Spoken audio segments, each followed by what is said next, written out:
نلتقي والحب والإخلاص زاد قلوبنا. الرحمن الرحيم. السلام عليكم ورحمة الله وبركاته. ومركل يداود البرنامج كين معلك تي في أو وقت كانوا كلام نديسو تبنو barnaamijkeena macalinka TV-ga oo aan filayo in badan oo idin kamid ah daawadayaasha barnaamijka sida tooska ah oo la socday aad in badan ka dhaxasheen aqoon fara badan oo la xiriira waxbarashada ama aqoonta qeybaheeda kala duwan oo ay kamid ahaayeen hadii aan dib idin xasuusiyo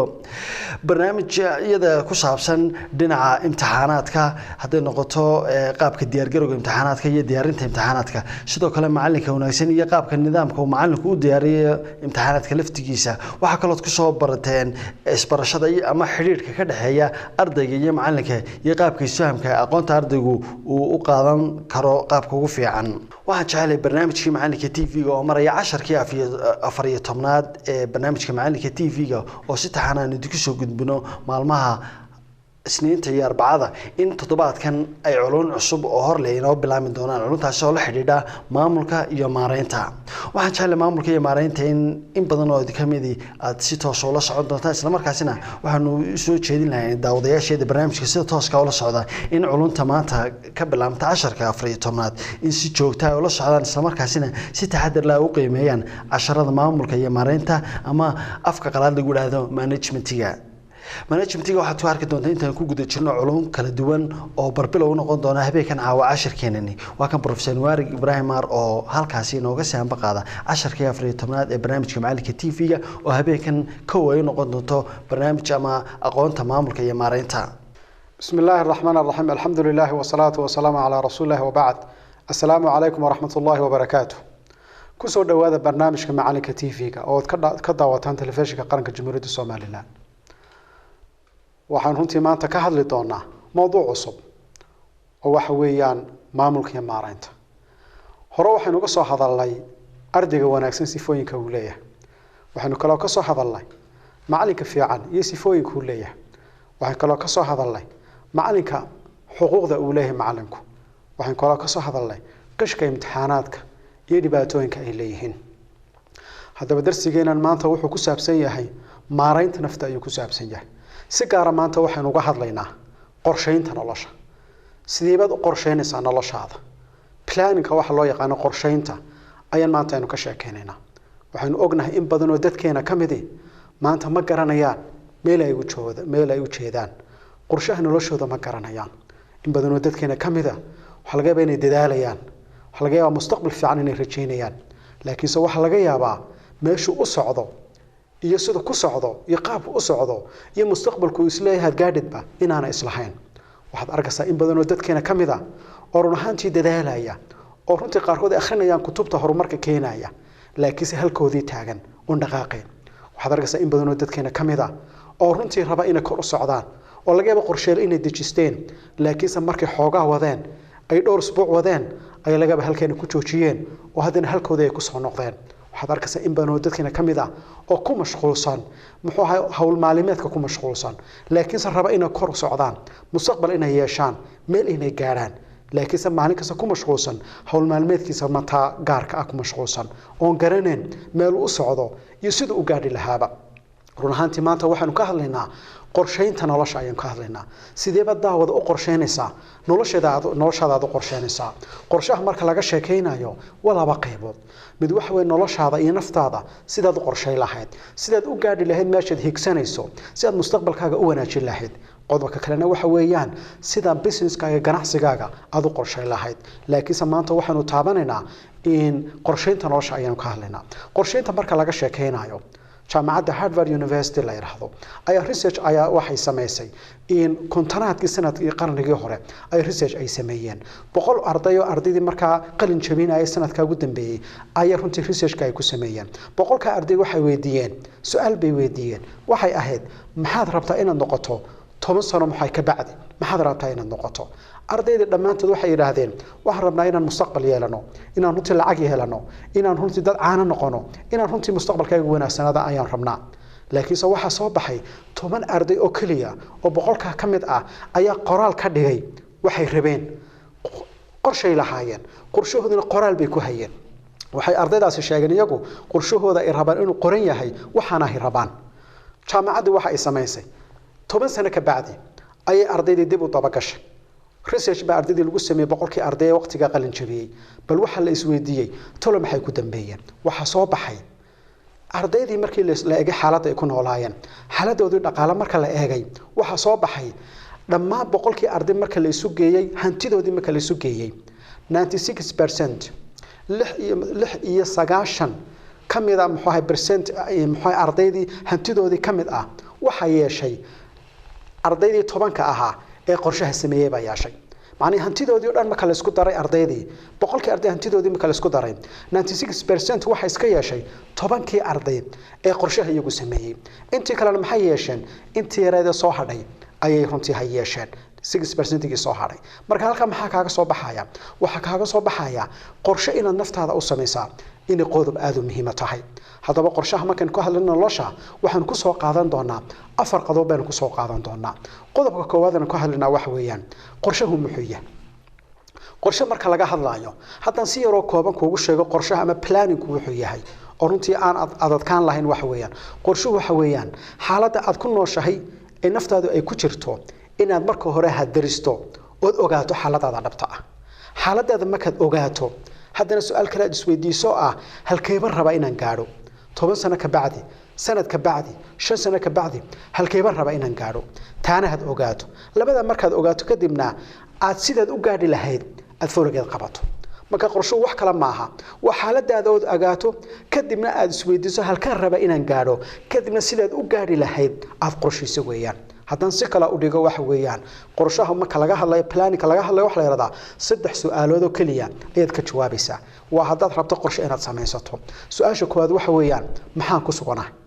xaaladda aan ku suganahay iminka haddii caafimaad noqoto haddii dhaqaale noqoto haddii cibaadiyad diin noqoto haddii noqoto horumarkii kale xagga muxahay aqoonta haddii noqoto dhammaan waxa isweydiinaysaa qaab noloshaada oo dhan ba su'aal waxaad iska weydiinaysaa halkee baan ku suganahay halkee baan taaganahay su'aasha marka isweydiiso ay su'aal labaad isweydiinaysaa oo waa maxay halkee baan u socdaa halkee baan rabaa inaan gaaro bartee baan rabaa inaan runtii 5 sano ka bacdi ama 10 sano ka bacdi aan gaaro su'aasha labaad marka isweydiiso su'aal saddexaad baad isweydiinaysaa oo waa maxaa i gaarsiinaya xaaladda aan ku jiro inaan ka kaco oo xaaladda aan raba inaan gaaro 10 sano ka bacdi aan gaaro maxaa i gaarsiinaya istiraatiijiyadan raacaya maxay noqonaysaa saddexda su'aalood baad ka jawaabaysaa marka laga hadlayo qorshe inaad samaysato haddaba daawada qorshe inaad samaysato waa qodob aad u muhiim ah waana laf dhabar weeyaan laakiin su'aal baa halkan taala su'aashaasi waxa weeyaan haddaba waa qodobka labaad ee waxa weeyaan maxaan ka helayaa fawaa'ida ay leedahay faa'iidooyinka ay leedahay qorshe inaan samaystaa waa maxay weeyaan su'aashu haddaba haddaan arintaa ka jawaabno waxa weeyaan faa'iidada koowaad ee helaysa waxa weeyaan haddii aad qorshe sax ah samaysato oo noloshaada aad qorsheyso oo mustaqbalkaaga aad qorsheyso waxa weeyaan horta naftaadii ayaad xakameynaysaa naftaadii baad controleysaa naftaadu waxay noqonaysaa nafaad gacanta ku hayso oo sideeba u noqonaysaa waxay u noqonaysaa maadaama aad qorshe u dejisay waxay noqonaysaa naftaadu in qorshaha raacdo wax kastoo ka leexinaya saaxiib kastoo ka leexinaya waad ka leexanaysaa sababtoo qof qorshe samaysaatay qof meel socda noqonaysaa qodobka kale ka faa'iideyso qorshaada samaysta waxa weeyaan kalsooni baad helaysaa kalsoonida maxaa lagu helaa kalsoonida waxa lagu helaa intaad qorshe samayso qorshihii aad fuliso markaa fulinta koowaad markaad samayso naftaadu kalsooni bay helaysaa waxay ogaanaysaa naftaadu inay wax qabsan karto meel inay gaari karto kalsooni baa kugu abuurmaysa kadib kor baad u sii soconaysaa waxa kale faa'iido leeyahay qorsheynta kamid ah waqtiga ku ilaalinaysa waqtigan ka dayacmaya ee maalin kasta laga meel una kaaga dayacmo markaad qorshe samaysato waxaad noqonaysaa qof noloshiisa garanaya halku u socdo iyo wuxuu rabo naftaadu marka waqtiga ay haysato waxay uga faa'iideynaysaa si qorshaha u gaadhiso daawada waxaad kalood ka faa'iideysaa haddii aad qorshe samaysato inaad ogaato waa bal xaaladan aad ku socoto iyo qorshahan aad dejisay miyaad gaadhin mise maad gaadhin inaad waxaad maalin kasta qabato iyo qorshahaaga inaad gaadhin maxaa cadeynaya wax cadeynaya qorshaha cadeynaya markaad qorshe dejiso oo tiraado anigu wax weyn sanadkan waa inaan waxa qabtaa sanadku markuu dhamaado ayaad waxaad isweydiinaysaa wixii miyaan qabta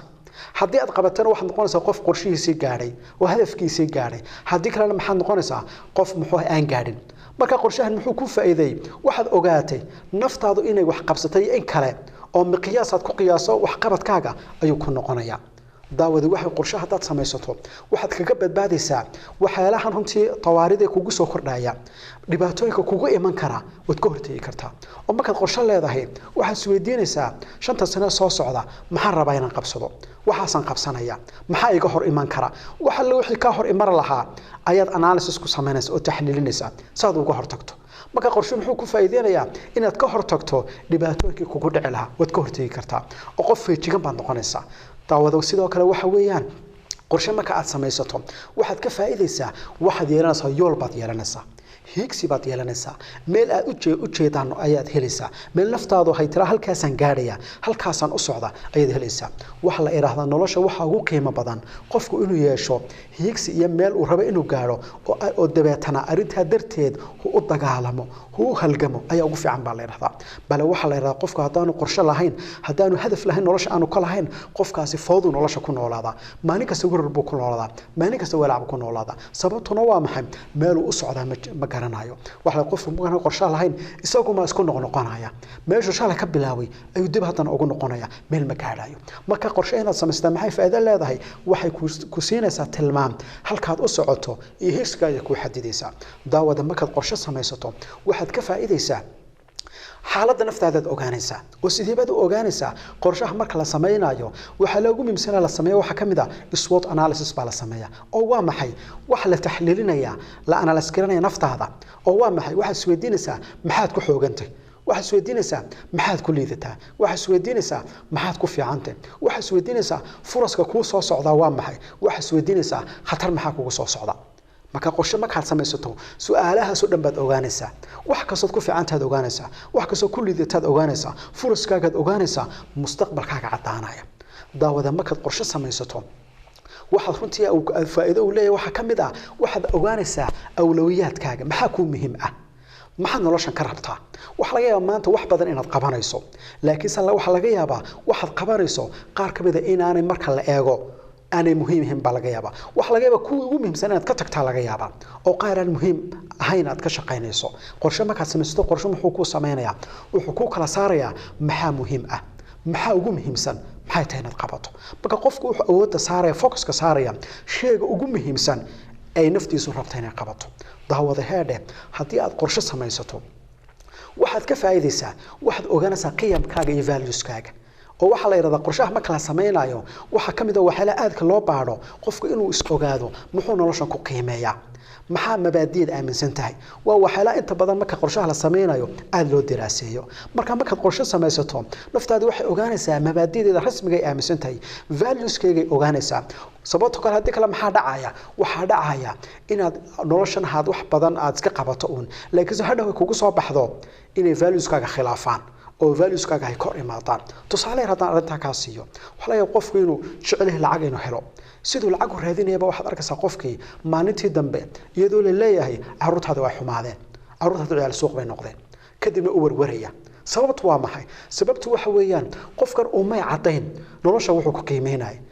qiimaha awlaadiisu ku leeyihiin inay way ku weynaayeen laase ismu ogeyno lacag buu ku mashquulsanaa laakiin samaata muxuu ogaanayaa lacagta ku mashquulsanaa inaan fiicnayn hay ahayd inuu caruurtiisa ku mashquulo marka arinta maxaa loola jeedaa waa inaad ogaataa valueskaaga iyo qiyamkaaga iyo waxa nolosha aad ku qiimeynayso daawada waxa kale oo ka faa'iideysaa qorshaha marka aad samaysato inaanad ku noolaanin xaaladda leeyahay xaaladda muxuu haayay emergency-ga in badan oo dadkeena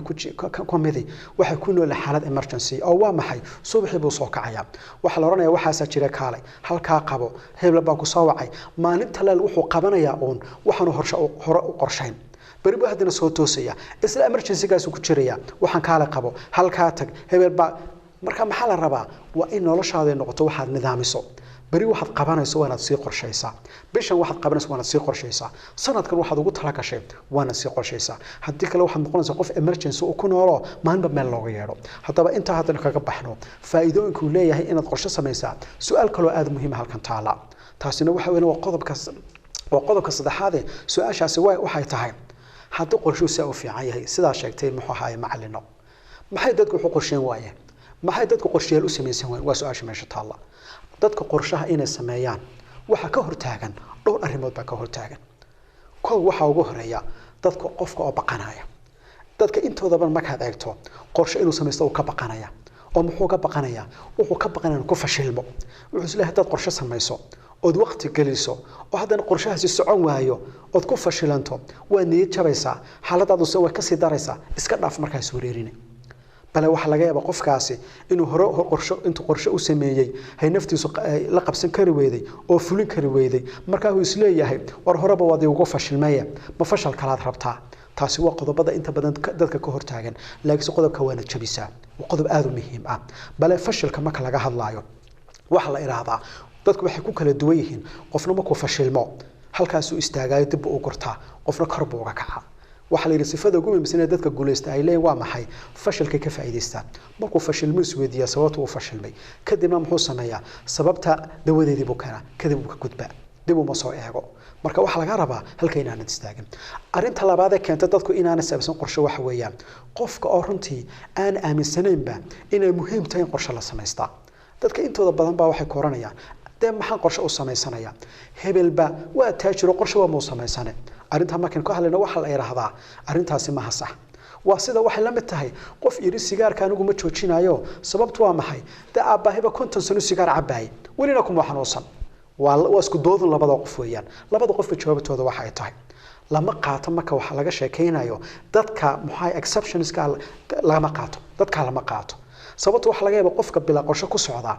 dhibaatooyin badan inay soo gaareen laakiin qofka hadduu qorshe samaysto dhibaato ku soo yaraanaya qorshuhu at least marka wax kasta laga tago wuxuu ku yareynaya qarashka uu ku yareynaya wuxuu ku yareynaya waqtigii ka galay uu ku yareynaya oo marka qorshe samayso wuxuu ku yareynaya juhdigii ka galay uu ku yareynaya wuxuu ku yareynaya dhammaan wixii meesha kaaga bixi lahaa ee waqti iyo juhdi iyo shaqaalaha si yaro kooban baad ku gaaraysaa marka qorshe leedahay marka aanad lahayn halku waqti dheer ka qaadan lahaa oo juhdi badan ka gali lahaa qodobka saddexaad ee keena inta badan dadku inay fashilaan inaanay dejisan qorshaha waxa kamid ah qofka inta badan ku nool waxa la yiraahdo dib u dhigitaan shaqadiisoo dhan dib u dhiga taswiifka waxa la yiraahdo bari baan qabanaya saada man qabanaya saa ku man qabanaya dad badan oo kamid ah dadkeena waxa laga yaabaa inuu sidaa ku nool yahay oo qorshaha uu jecel inuu dejiyo laakiin dib u dhigaya bari baan qabanaya saa dambe sidaa ugu jiro ay laga ku dhinta laga yaaba marka qodobkaas waxa la yiraahdaa khatartiisu uu leeyahay sababtu waa maxay khatartu uu leeyahay waxa la yiraahdaa guusha marka laga sheekeynayo haddaad maanta ogaato qofkaasi wuxuu noqonayo 10 sano ka bacdi haddaad rabto inaad ogaato hal su'aal ma isweydiinaysaa maanta qofkaasi muxuu qabtaa maanta waxaad qabanayso ayaa waxay cadeynaysaa 10 sano ka bacdi waxaad noqonayso maanta haddaad fadhi tahay oo fadhido oo shilan qabaneen bari 10 sano ka bacdi waxa ii muuqanaysa inaad fadhido ahaanayso waxba aanad noqonin laakiin maanta haddaad halgamayso aqoontaada kor u qaadayso diintaada iyo akhlaaqdaada had wanaajinayso reerkaaga iyo ummadaada had dhisayso bulshada had waxtar u leedahay waxa ii muuqato 10 sano ka bacdina sidaas inaad noqonayso marka waa muhiim in la iska joojiso dib u dhigtaanka wax dheeraad qodobka kale ee inta badan dadka ka hortaga qorshaha inay sameystaan waxa kamid ah waa sabir la'aanta qofkii qorshu sameynaya wuxuu rabaa degdeg wixii markiiba inuu ku gaaro taasna suurtagal maaha waxa weeyaan wax loo baahay sabir baa loo baahay sugnaasha loo baahay inaad ku sabirto waxaan qorshaad ugu tala gasho ayaa runtii loo baahay oo runtii isku daydo inaad u adkaysato oo la qabsato oo la wado qodobkaasina runtii aad buu muhiim yahay runtii intaas haddaan halka kaga baxno qodobka muxuu halkan u galina waa qodobkii afraad qodobka afraad muxuu tilmaamayaa qodobka afraad wuxuu tilmaamayaa qorshaha wanaagsan shuruudu leeyahay waa maxay qorshahaas inuu wanaagsan yahay marka qorshe raba inaad samaysto shuruuday tahay in laga helo waa maxay koow shardiga koowaad waa maxay qorshaha sameynaysa waa inuu ku saleysan yahay shay waaqici oo dhab ah waa ku saleysan yahay waa inaanu khiyaali ahayn qorshe markaad sameynayso shay khiyaali qorshaha ka dhigan waxaanad gaadhi karin mustaxiila qorshaha ka dhigan qorshuhu waa inuu wax macquul oo aad gaadhi karto waa inuu yahay markaad naftaada eegto imkaaniyaadkaaga eegto dhaqaalahaaga aad eegto dhinac kasta iska eegto waa inaad tirado qorshaha waan gaadhi karaa laakiin shay mustaxiil ah oo aad gaadhi karin qorshaha ka dhigan sababtoo aad ka dhigato intaad samaysato aad ku fashilmayso haddaba su'aashu waxay tahay waxa weeyaan waa sideeba muxuu haayo shaygu u noqon karaa shay aan mustaxiil ahayn waxa la yiraahdaa qorshaha marka sameynayso qorsho horta waa inuu yahay shay la gaari karo koow at the same time waa inuu yahay wax adag in la gaaro sababtoo lama rabo qorshe yar oo fudud oo jilicsan markiiba aad gaari karto inaad samaysato lama rabo wax la rabo qorshe naftaada ay kiciya oo kor u kiciya oo hiigsata la raba marka waxa la yiraahdaa qorshuhu waa in la gaari karaa waa sharti oon mustaxiil ahayn waxa kaloo shardiya inuu adag yahay in la gaadhana waa shart oo shay la gaadhi karo weyna waa inuu noqdaa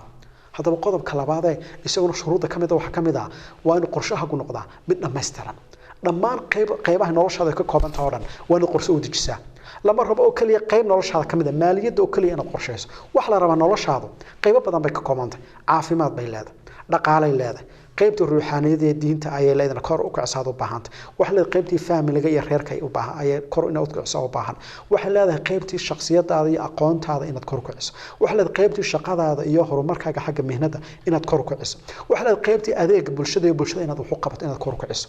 qaybahaas oo qorshahaagu waa inuu koobsadaa si qorshahaagu u noqdo mid dhammaystiran qof baad arkaysaa milyaneer noqday laakiinse reerkiisa ku liita oo ciyaalkiisa ka xumaadeen oo runtii nolol fiican aan ku nooleen waxaad arkaysaa qof runtii meel fiican gaadhay laakiinse caafimaadkiisu aad u liito waxaad arkaysaa qof runtii lacag yeeshay meel fiican gaadhay laakiinse diin aan lahayn taasoo kale maxay noqonaysaa ma helisid sacaado ma helisid waa inay isu dhammaystiran yihiin qaybaha ay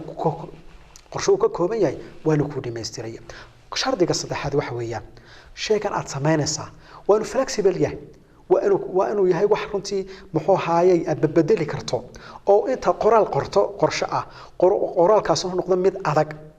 oo jaamid oo la bedeli kareen waa taas looma baahna waa inuu shay aad bedeli karto sababtoo noloshu is bedelaysaa garanaysa bilka bacdi wax dhacaya marka qorshahaagu waa inuu isla bedeli karo kolba duruufahaaga oo haddii kale waxay kugu noqonaysaa cuqdad inaad qorse dejisay أنا بدل كرينا أدي نفتك دب يكون كنيسة قرشه هو أنه نقدر مد كلها تلعب صدا اسببدل كل بعض يكون عينه وأنا لا صعق كرا شرط أفراد وحويان قرشها لا تصمينسا وأنا قرشه رنتي فضود وأنا لفهم كرنا لقد كقري وين فضود هاي وين أدوق فهم كرته أذكر وين فهم كرته وحلا دي هاي إن القرشها نقدر واحد ديتيلس آذ أفر بدن أو آذ تفاصيل بدن أو من آذ السيسارة الله ما بحنا sababtoo qodobada ugu muhiimsan ee noloshaada la rabo inaad qorsheyso laakiin hadaad wax kasta aad u sii dejiso waad ku daalaysaa marka qorshahaagu waa inuu yahay qorshe aad fahmi karto oo qoraalkiisuna fudud yahay waa inuu noqdaa qodobka runtii shanaad ee inta qodobka ugu dambeeya wax weeyaan qorshahaaga waa inaad ka dhigtaa mid laazim ah oo isku waajibisaa qorshaha hadaad intaad qortood qurxiso si fiican hadu qurxiso laakiin se aanad adigu naftaada ku waajibin inay samayso meel gaari maysid wuxuu noqonayaa waxaad warqad ku qortay marka waa inaad fulisaa qodobkaas aad buu muhiim hadaba dawada halka waxa inooga soo baxaya nolosha qorshayna u baahantay qorshuhuna aad u muhiim yahay warrantii waxa raba inaan ku soo khatimo maxay 10keena maanta qisayro muxuu haya dhacday waa dhacda xaqiiqo ah waa qiso xaqiiqo ah